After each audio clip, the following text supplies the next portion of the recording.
Salut, c'est Étienne Tremblay de la machine à mixer. Petite capsule express sur quels effets utiliser pour une voix pop. On va utiliser des plugins de UVI parce qu'ils ont sorti dernièrement un nouveau bundle d'effets. Moi, je suis un grand fan de UVI. Comme vous le savez peut-être, là, c'est d'ailleurs un plugin de UVI que j'ai utilisé pour faire le beat dans cette production-là. J'ai aussi utilisé là, d'autres de leurs claviers, là, à gauche puis à droite, mais j'aime beaucoup leurs plugins. J'aime aussi beaucoup leurs effets. On va commencer premièrement. Premier effet, c'est bien évidemment une réverbération. On va y aller avec une reverb à plate. La reverb à plate, c'est vraiment, à mon avis, le choix numéro 1 pour des voix pop. On va l'écouter, là, comme vous entendez. C'est un son qui va être très diffus.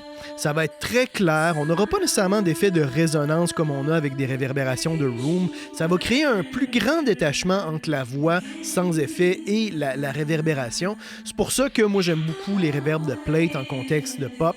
Là, j'ai ici un délai tout simplement, là, un decay de 2.66 millisecondes, dis-je bien. On peut filtrer des fois un petit peu les hautes puis les basses si on trouve que c'est trop clair ou que ça génère trop de basses. Moi, généralement, j'aime ça quand même, des reverbs assez clairs. On va écouter ça en contexte. Je vais la mettre très forte là, pour qu'on l'entende bien. Je vais la descendre en volume un peu. Comme je vous disais, si vous trouvez que c'est trop clair, vous pouvez mettre un EQ après la réverbération pour filtrer un petit peu les hautes. Souvent, même les reverbs vont avoir des low pass filters ou des high cuts là, pour filtrer un peu.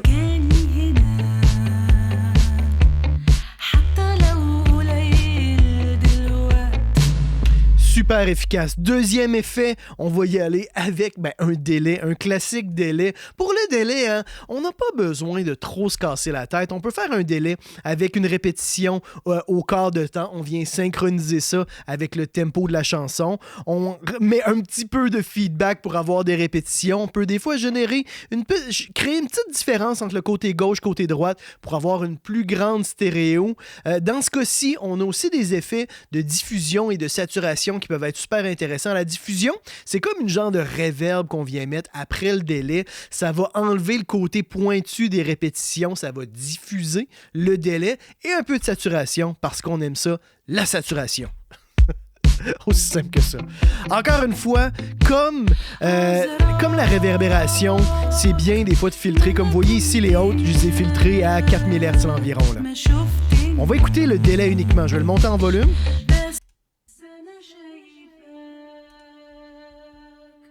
Si j'enlève la diffusion, la saturation,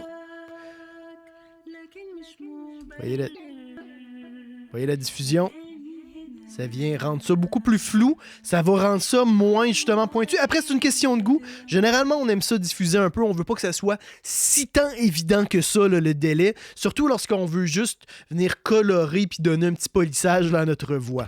On va écouter ça en contexte.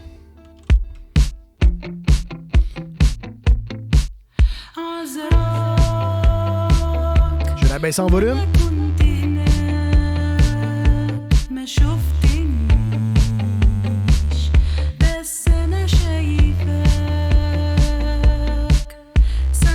Après, on pouvait toujours explorer, expérimenter avec les répétitions. Des fois, ça peut être plus intéressant, des répétitions plus rapides ou des répétitions encore même plus lentes. Ça dépend du tempo de votre chanson et de l'effet que vous voulez avoir, là.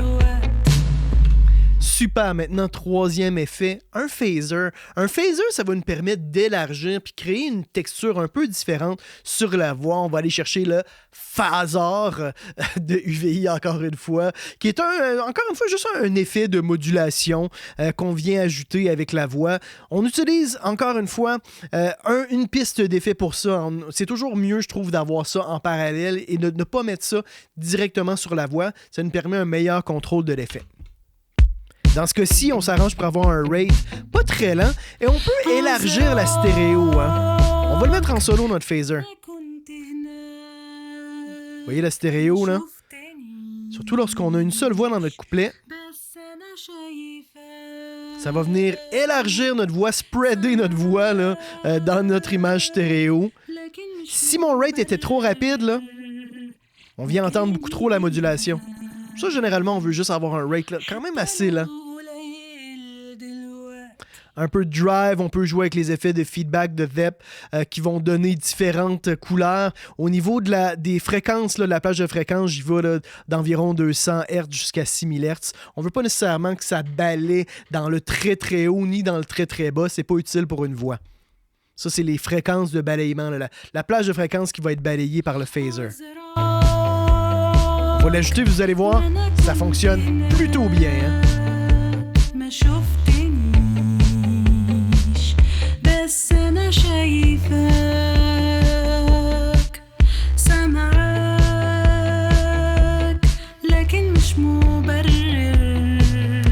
Encore une fois, si vous trouvez qu'il y a trop de mouvement, on réduit tout simplement la stéréo. Hein?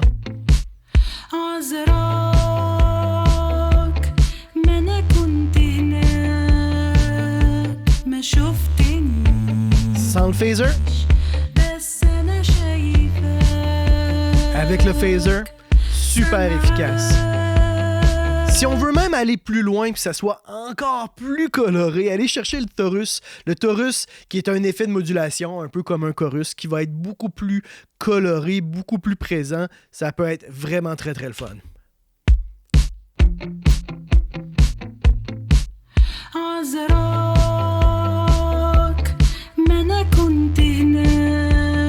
On va l'écouter en solo.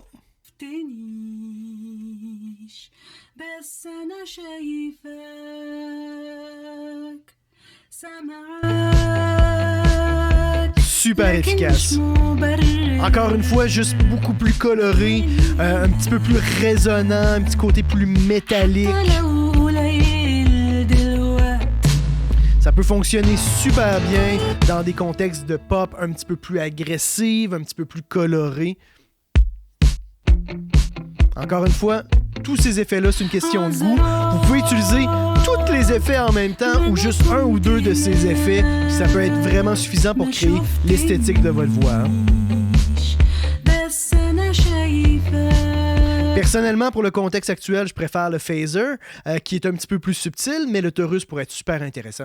Et finalement, le dernier effet, ce ne sera pas vraiment un effet, ça va être un traitement dynamique qui va nous aider à venir lier l'ensemble là, de la voix et des effets. Moi, j'envoie toujours ma voix et tous mes effets dans une piste groupe qui va, encore une fois, regrouper la voix et toutes les pistes d'effets. Et là, on va faire un send, on va envoyer la voix et les effets dans une compression parallèle. La compression parallèle va nous permettre de vraiment écraser toute la voix, tous les effets. On la rajoute avec notre voix non compressée de façon parallèle, là, si vous voulez.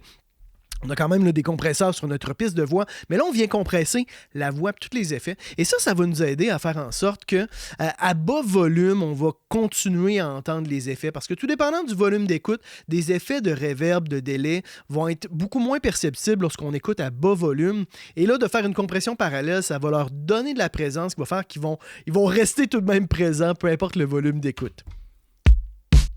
On va écouter notre compression parallèle en solo. J'utilise pour ça le Opal. Le Opal, qui est leur nouveau compresseur, qui est une émulation de LA2A. Super cool compresseur. Le LA2A, c'est un classique. C'est un compresseur où on n'a pas de vitesse d'attaque puis de release. C'est un compresseur qui est très lent, qui est très doux.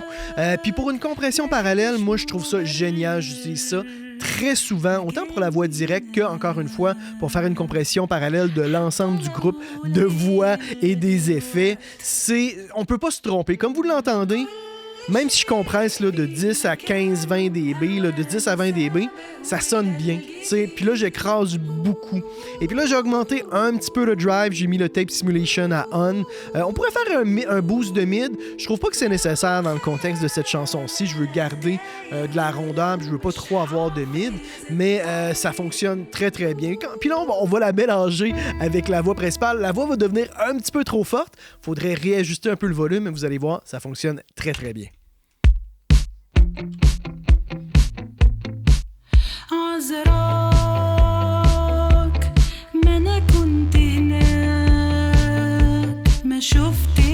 Sans la compression parallèle.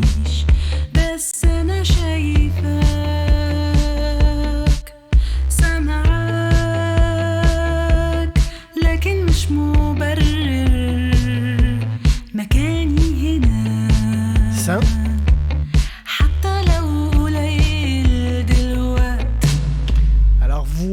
vous voyez, ça fonctionne très très bien. J'espère que cette petite capsule va vous être utile pour faire le mix de vos voix. Écrivez-moi dans la section commentaires quel est votre effet de voix préféré, que ce soit une réverbération, un délai ou un effet de modulation comme un chorus, flanger, phaser. Je serais curieux de savoir qu'est-ce que vous utilisez. C'est quoi votre go-to effet dans un contexte de voix pop? Mettez un petit pouce bleu, abonnez-vous à ma chaîne YouTube. Et dans tous les cas, les amis, on se retrouve la semaine prochaine. C'est Étienne Tremblay pour La Machine à mixer.